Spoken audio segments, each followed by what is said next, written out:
Luego, creo que es muy importante tener claro que la técnica de desescalada no solo consiste en, en establecer las ideas del profesional, de hecho eso sería la comunicación agresiva, no asertiva, porque la asertiva consiste en la valoración del yo sin la imposición.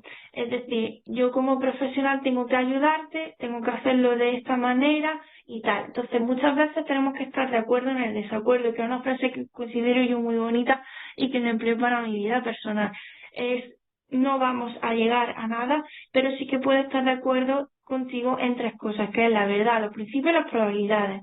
La verdad es en el hecho en sí, los principios es el continente que tú realizas y las probabilidades es básicamente la generalización de tal. Por ejemplo, tú vas al centro de salud y te sacan sangre 3 veces.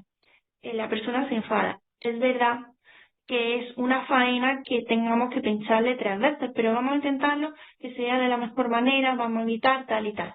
Los principios, cuando llega una persona agitada, sobre todo para las fuerzas del orden público, hay que ver que es que la gente se le trata como animales, sin ninguna dignidad, etc, etc.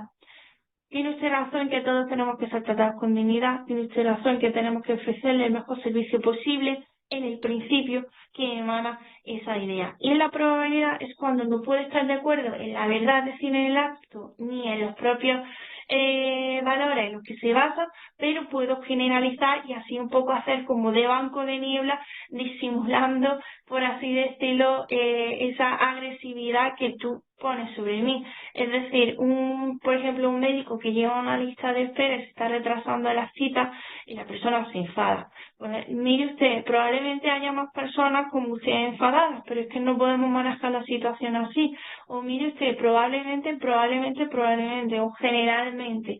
Es como llevar ese banco de niebla, esa fobia, intentarlo disimularlo, sin quedarnos en el acto o en el continente del mensaje. El octavo sería aclarar las normas básicas porque ya digo que en el tema de la comunicación asertiva consiste en el establecimiento de límites, de la realización del yo sin llegar al conflicto abierto. Entonces llega un punto en el desescalada verbal en el que ya vemos que no tenemos el acuerdo, he intentado estar contigo en la verdad, en la probabilidad o en el principio, pero es imposible. Entonces llega el momento en el que no puedo decir que me imponga, pero sí establecer esos límites. Sí, mire, caballero, es verdad que esto es una faena, pero tenemos que hacerlo así. O probablemente haya muchos como usted, o probablemente tenga usted razón, pero tenemos que hacerlo así. O tiene usted razón en que las cosas deberían de ser de otra manera, pero tenemos que hacerlo así. Establecer los límites de una forma respetuosa y razonable siempre es necesario y forma parte de la desescalada, porque tenemos que al fin y al cabo realizar nuestras intervenciones terapéuticas. Y de esta manera nosotros también enseñamos a la persona a establecer un mínimo de control mediante la no agresión. De hecho, muchas veces cuando tú te estás incómodo se recomienda decir, perdone, pero me está incomodando, ¿podría hablarme de otra manera? Porque yo quiero ayudarle, pero es que así no me dejo ayudarle. Es poner la realidad sin llegar al conflicto abierto. A veces todo esto falla y es necesario, sobre todo si estamos en un contexto de la salud mental, pasar a otros niveles de escala, como sería la farmacológica. Por supuesto, intentando evitar bajo todo concepto la mecánica, la física.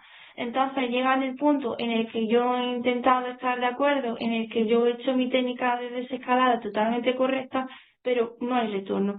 Entonces yo en ese momento llega el punto crítico en el que te tengo que ofrecer una serie de opciones, porque como todo animal eléctrico necesitamos una salida.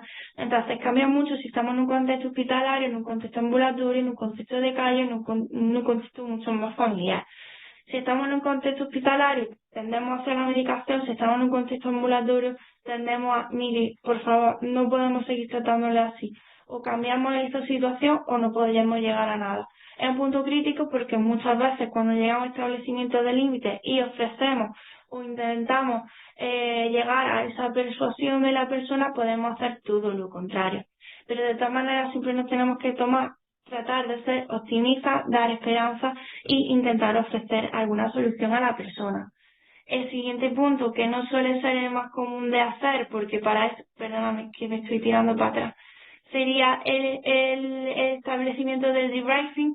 El debriefing consiste en que si tú tienes una relación terapéutica estrecha con la persona, cuando ya se ha resuelto ese conflicto, es decir, cuando se llega a cabo ya esa desescalada verbal, hacer un análisis entre los dos y ver qué han sido los puntos que han podido fallar.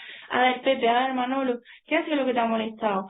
Cuando vuelva a pasar esto, ¿qué hay que hacer? Vale, pues mira, ¿qué te parece si yo hago esto y tú aceptar? Para intentar otra vez este dominio como a nivel preventivo, para no tener que volver a realizar otra vez todo lo que es la desescalada verbal.